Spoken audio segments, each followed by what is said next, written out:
Alright, so in the previous video we saw how to balance traffic on a server using the cluster module. We made use of all the cores in the system to efficiently handle incoming requests. Now, even though what we did is considered good practice, the way we did it might not be the best way. It is better if we offload the task of process management to something else instead of handling it on our own. And so in this video we are going to do just that. We'll be taking a look at PM2, which is a process manager that takes care of everything, right from handling multiple processes to saving logs to your system. It's packed with a lot of useful features, so let's just get started. Let's first install it inside our project by typing in npm install. The G flag is going to install it globally, and PM2. I'm assuming you already have NodeJS installed in your system because this is an npm package and you'll obviously need NodeJS and npm to install it. Alright, now that it's installed, let's run our application using PM2. I'll be using the same Express application from the previous video. It's a simple application with two endpoints. One will block the event loop while the other one resolves immediately. We don't even need the heavy endpoint for this example, so I can just get rid of that. I'll just remove this. Now typically we would use the node command with the name of the file to run our application. But now that we are using PM2, the simplest way to start our application would be by typing in PM2 start followed by the name of the file. So PM2 start, and the name of the file is scripts.js. So you can see that we get this table over here. This table shows us the details about the process that's running our application. So the name of the process is scripts. It automatically picks it up from the name of the file. The process was forked from the parent process, which is why we see the mode of execution as fork. The column here basically tells you how many times the process has restarted in the background. So currently it's set to 0 because we just started the process. The process is obviously online. We also get to see the CPU and the memory consumption of this process. You also get an option to explicitly provide a name for your process using the name flag. If you don't give it a name explicitly, it's going to pick it up from the name of the file, which is what we saw here. So now let me just create one more process. I'll do the same thing. I'll start the process using the PM2 start command, and I'll pass in this name flag, but this time I'll just add a different name. So let's just put in scripts2 and see what happens. So yeah, I get one more process now.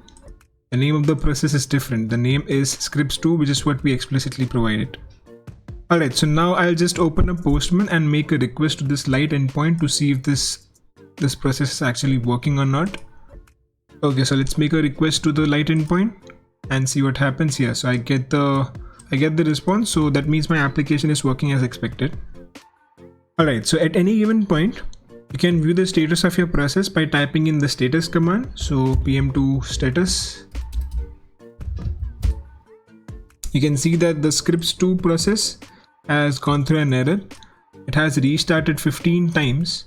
There's something fishy going on with this process, but we also have this initial process, so even if we try to make a request, it's going to be resolved by this process. So status basically just shows you the current situation of your processes. You can use the ls command or the list command as well to do the same. So ls is going to give you the same result, and so is the list command. You can also stop a process by using the stop command. So let me just stop the first process which had the name scripts. So PM2 stop scripts. I can do this, or I can also use the ID. So I knew the ID of the scripts process was 0, so I can do this as well. Now you can see that the first process has been stopped. So if I try to make a request now, it's not going to work because the first process and the second process both are down. Only when the status is online for these processes will the application work. So now it ideally should not work. So let me just try to make a request again. You can see that I get an error. So our application is not working. I can also delete these processes. So PM2 delete. I'll use the same ID property again. So let me just remove the second one. You can see that the process has been deleted. Instead of manually passing in the ID or the name of the process, I can just use the all option. So it's going to delete all the processes. And now you can see that we have deleted all the processes. So yeah, there are two more commands that help you with managing your processes. One's the restart command and the other one's the reload command. Both of these commands essentially do the same thing. They are there for rerunning a process, but the difference lies in how they do it. So a restart will first kill the process and then start it back again. So there's going to be some downtime involved when you are restarting a process. A reload, on the other hand, will create a new process in the background, and only when this new process is created successfully will it kill the older one. So this is going to ensure that there is essentially no downtime when you are reloading a process. If for some reason the reload doesn't work, it's ultimately going to fall back to the classic restart after a specific amount of time. So this is basically the core difference between reload and restart. So let me just quickly start one process and I'll show you how reload and restart works. So I'll just restart 0. You can see that the restart value has increased. It has now gone from 0 to 1. If I reload it, it's again going to increase one more time. So reload PM2 status. Yeah, so you can now see that the count has increased to 2. That's just it. Now when you're running an application using Node, you need to restart your server every time you make a change in your application. There's a package called Node1, which is a very popular library that restarts the server anytime it detects a change. You can achieve the same thing in PM2 using the watch flag. So while starting any process, if you provide the watch flag at the end, it's going to listen for changes and then automatically restart the server. So let me just see if I have any processes running. Yeah, I have this process, so I'll just restart this process now. But this time I'm just going to add the watch flag at the end. Actually, before even doing this, let's just see if it's automatically restarting by default. So I have this endpoint here. I'll make a request to that endpoint. It's working fine. I'm getting the response. Let me just make a change in the response here. So light request successful. Now if I run this, you can see that the response has not changed. So it's not detecting the change that we make in our application and then restarting the server. You'll need to restart the server manually in order to get this change. So now I'll restart the process and add the watch flag. Alright, so that's done. Now if I make a request, you'll see that the response has changed. Let me just change it once again. And if I do this, you can see that the response has automatically changed. So it listened for the changes that we made in the application and automatically restarted the server. So if we take a look at the status of the process now, you'll see a restart added to the restart count. You can see that the restart count has increased by 1. There are actually a bunch of other flags that you could use while starting your application. So I have the PM2 docs opened up over here. You can see that we can use all these flags while starting or restarting the application to get some extra functionality out of it. So the first one is the name flag, which we've already looked at. Watch is going to restart the application when there are any changes in the files. There's an option to set the memory threshold for your application. So this is going to restart the application when it reaches a certain memory limit. So all these processes that you see take up some amount of memory when executing a function. So when it reaches a certain threshold, you can just restart the process using this max memory restart flag. The memory limit can be passed in the form of kilobytes, megabytes, or gigabytes. Then we have this log option. So log will specify the file inside which you are going to store your application logs. So let me just add a console log statement over here. I'll need to console log something first for it to save the data inside my log file, so this statement is going to do it. Now I'll quickly start a new process. So PM2 start scripts.js, and the name of this one is going to be scripts log. I'll also set the log option to scripts dot, which is going to be the log file for this application, and I'll just run this. So now I have this new process. The first one has stopped. We don't need to worry about that. We have this new process over here. So now anytime I make a request, the request has been made successfully.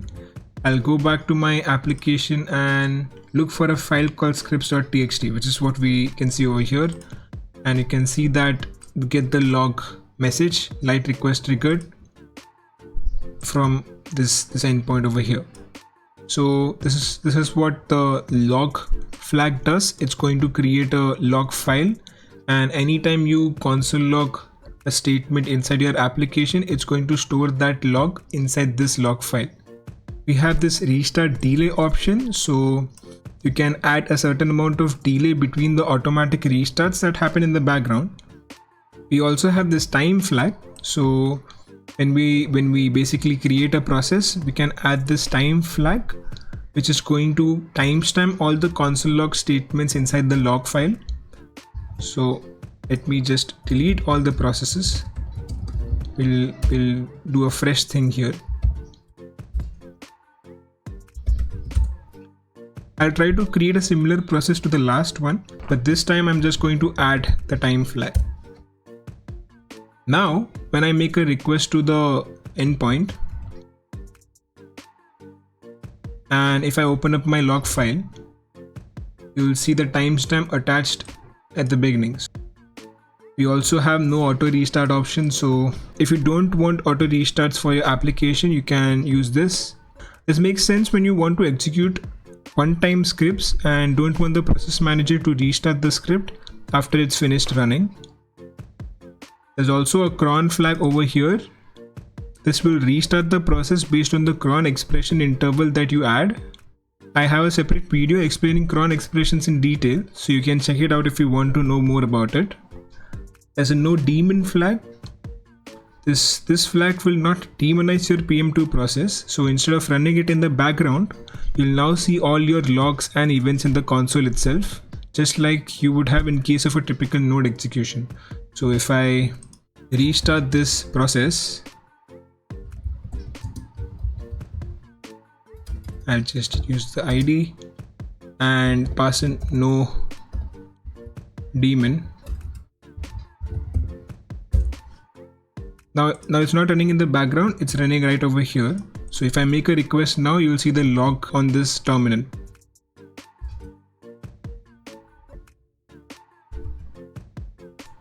Yeah, you can see the light request here, and it's also part of the log file. So this is what no daemon does. Right, so now it doesn't make sense for us to manually add these options on startup or while restarting a process. Instead, what we'll do is add a config file that is going to have all these options, so that anytime we start the application, it's always going to run with those options enabled. To generate this config file, inside your console you can type in PM2 init simple. So let me just clear this first, and I'll type PM2 init simple. So you'll be able to see a new file generated inside your folder called ecosystem.config.js. If you are creating your own configuration file, make sure it ends with .config.js so that PM2 will be able to recognize it as a config file. Now let's first change the name of the file to scripts.js. So scripts.js. Now we can add a bunch of attributes that we need for our processes. So I'll add them first and then I'll explain what they do. Alright, so this is how our config is going to look like. The name of the process is going to be app. This can be anything you want. The script is going to be scripts, this file over here. watch is basically going to reload the application anytime we make changes to the file. Ignore watch is basically going to ignore a few set of files from this watch list. So in our case, we don't really need the server to restart when there's a change in the node modules folder, so it's going to be ignored. The time flag is going to attach timestamps to console log statements inside our log file. The output file for our logs is going to be scripts.txt. We can have a separate log file for errors, and it's going to be logged inside error.txt. We can set up different environments inside this configuration file. So we can have a testing environment and a production environment. So any variables that I define inside these two blocks will only work for those particular environments. So for instance, if I have two servers, one for testing purposes and one for the production environment, I can attach respective URLs inside these two blocks. So anytime I make a request when I'm running the test environment, I'm going to make a request to that particular URL, and it's going to work similarly for the production environment. We'll add a couple of extra options later when we use the cluster mode, but for now this looks good. There are plenty of other options that you can find on the documentation, which I will link in the description. Now instead of running the script directly, we can run the config and it will run the script for us. We can add multiple non-Node.js apps inside the apps array. So this array over here, this is the configuration block for our Node.js application. If you want to run a process from a different language, like for instance Python, you can do that as well. Now that we know a little bit about PM2, let's see how it helps in managing multiple processes.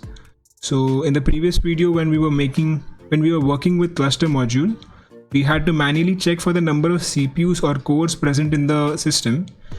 In the case of PM2, we can simply add a flag for instances when starting an application. So you can spin up a specific number of processes, or you can just use the max option, which will utilize all the cores in your system. So if I try to run a new process and I provide the I flag, which means the number of instances, I can use max as an option. So max is going to spin up processes equal to the number of cores in your system. If I replace it with 0, it's going to do the same. If I replace this with -1, it's going to spin up 1 less than the maximum number. So if my system is an 8-core system, it's going to spin up 7 cores when I pass in -1. And if I pass in any other number, for instance 2 or maybe 3 or 4, it's going to spin up that many processes.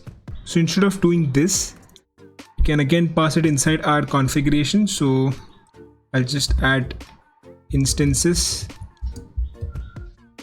over here and use max as the value. And now if I try to run the config,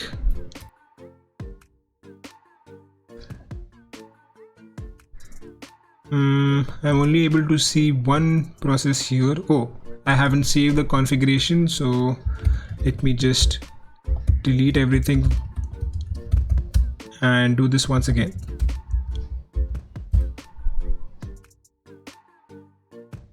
Alright, so the instances should have been a string, so you can just convert it into a string and restart this. You'll see that there will be 8 processes now. Since we have 8 cores in our system, it automatically picked up that information and spinned up that many processes. You'll also notice that the mode of the execution now has changed to cluster.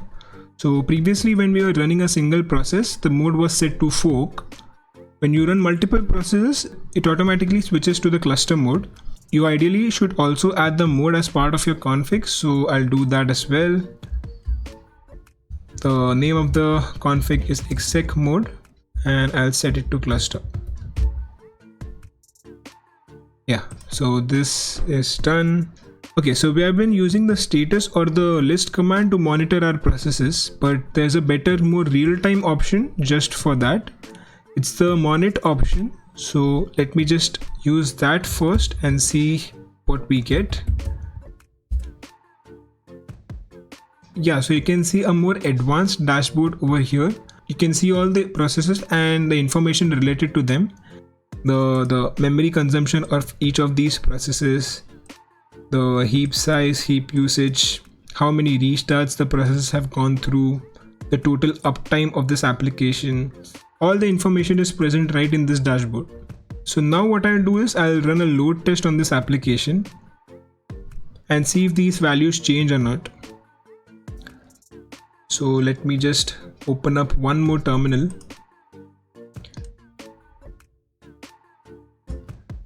And I'll close this, clear everything. Now I'll be using npx to run our load test because I don't have load test installed in my application or even in my system. So yeah, load test. I've already done this in the previous video. So if you don't understand a few parameters or terms related to load test, you can check out the previous video. So n is going to take the number of requests, so we'll make 10,000 requests to the endpoint. The C flag is going to set the concurrency parameter, so we'll set it to 1000 for now. And at the end, we'll just have the endpoint. Right, so if I now make this request, you'll see the logs in this app log section here, and you'll also be able to see the difference in the memory allocation now. So each of these processes now are consuming a lot more memory than they were previously. There's been a significant rise in the memory consumption. So this dashboard gives you a real-time view of your application health, how your processes are performing, and all sorts of things. So you can see how effective this dashboard could be when we are trying to monitor your application. You can read up more about the dashboard from the official documentation. It has a few extra options that could make your monitoring more efficient for your particular use case. So do check the documentation out. I'll put the link in the description. Alright, so that's pretty much it for this video. It was a brief overview of PM2 and its handy features. There's obviously a lot more to it. I didn't really talk about any deployment strategies that you can implement with PM2, which in itself is a whole new topic. Maybe in the future I'll make a separate video for that, but this video was just to demonstrate how you can automate process management using PM2. In the next video and probably the final video of this series, we'll take a look at worker threads. If you have any doubts or suggestions, you can put them in the comments below, and I'll see you in the next one.